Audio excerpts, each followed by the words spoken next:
अति का शुभम। मेरा नाम रानी है। अभी अभी मेरी शादी हुई। अच्छा घर और अच्छा पति मिला है। राजीव नाम है उनका। उनके पिता के अभी भाई है। छोटे भाई की अभी पढ़ाई चल रही है। उनकी एक अच्छी एक दुकान है जिसे यह पापा जी और मम्मी जी संभालते। शादी को अभी मेरे 10 दिन ही हुए हैं और अपने आप को बहुत खुशकिस्मत मानती हूँ क्योंकि मुझे बहुत प्यार करने वाला पति नसीब हुआ है। सास और ससुर तो पति से भी अच्छे हैं। अभी अभी शादी हुई तो ज़्यादातर घर पे ही रहते थे। दुकान अभी पापा और मम्मी संभाल रहे थे। शादी को अब 1 महीना हो गया था। इनका अभी भी दुकान जाना वैसा शुरू नहीं हुआ। कुछ देर के लिए जाते और फिर वापस आ जाते। सुबह पापा ही जल्दी उठकर दुकान खोलते थे और देर रात तक वही दुकान पर बैठते थे। मम्मी जी उनके लिए खाना ले जाया करती थी। यह दिन भर मेरे पीछे ही घूमते। मैंने इन्हें बोला कि अच्छा नहीं लगता, आप रेगुलर दुकान पर जाना शुरू करिए वरना मम्मी पापा कहेंगे कि मैंने आपको कंट्रोल कर रखा है। उन्होंने बोला ऐसा कुछ नहीं होगा, वो सब बातें तुम मत सोचो। एक दिन हमारे कमरे की नल की टंकी खराब हो गई थी तो हमारे बाथरूम में पानी नहीं आ रहा था तो मुझे नहाने के लिए हाल के बाथरूम में जाना पड़ा। मेरे पति तब सो रहे थे। मैं बाथरूम नहाने गई। कुछ ही सेकंड के बाद वो भी उठकर दरवाजे के बाहर आ गए और बाहर से मुझे आवाज़ देते, रानी तुम अंदर हो? मैंने बोला हाँ। अपने रूम में पानी नहीं आ रहा था इसलिए मैं बाहर आकर नहा रही हूँ। फिर जब तक मैं नहाकर वापस नहीं आई तब तक वो दरवाजे के बाहर ही खड़े रहे। ऐसा वो रोज़ करने लगे। एक दिन बाथरूम में नहा रहे थे तब कुरियर वाला आया तो कोई नहीं था तो मैंने टिश्यू करने के लिए दरवाजे पर गई। मैं अभी उससे बात कर रही थी कि वह बाथरूम में टॉवल में ही भाग कर आते ही मुझे जोर से कहते तुम अंदर जाओ। फिर उसके जाने के बाद किचन में आकर मुझसे कहते कि इस तरह अनजान आदमी से बात करना सेफ नहीं, तुम ध्यान रखना।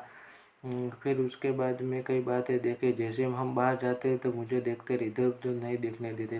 कहीं खाना खा रहे थे तो मेरी नज़र कहाँ है, मैं किसे देख रही हूँ देखते थे। बार बार अपनी जगह बदलते रहते रहे। मेरे पति का स्वभाव मेरे सास ससुर भी देख रहे थे। एक दिन पापा ने उन्हें दुकान के काम से बाहर जाने का कहा तो उन्होंने मना कर दिया। फिर पापा को ही जाना पड़ा। वो बस मेरे पीछे ही रहते। फ़ोन पर किसी से बात कर रही हूँ, मेरे फ़ोन में नंबर और मैसेज भी चेक किया करते हैं। ये सब देखने के बाद मैंने सोच लिया कि अब उनसे बात करनी होगी। इसलिए फिर एक रात मैंने उनसे कहा कि मैं आपको कैसे लगती हूँ? वो बोले बहुत ही अच्छी। मैंने कहा आप मुझ पर विश्वास करते हो? वो बोले क्यों, क्या हुआ? मैंने कहा कि आप जो ये सब कर रहे हैं ये ठीक नहीं लग रहा है। मैं चाहती थी कि मुझे बहुत प्यार करने वाला पति मिले, आप बिल्कुल वैसे ही हो जैसा मैंने सोचा था, लेकिन अब बहुत ज़्यादा पैसे से क्या मुझ पर शक करते हैं? क्या आपको लगता है मैं आपका भरोसा तोड़ दूँ? वो बोले नहीं ऐसा नहीं है। फिर मैंने कहा कि आपसे अच्छा पति मुझे नहीं मिल सकता, लेकिन आपको अपने ऊपर थोड़ा नियंत्रण और मुझ पर विश्वास रखना का, वरना यह आगे चलकर हमारे लिए झगड़े और लड़ाई का कारण बनेगा।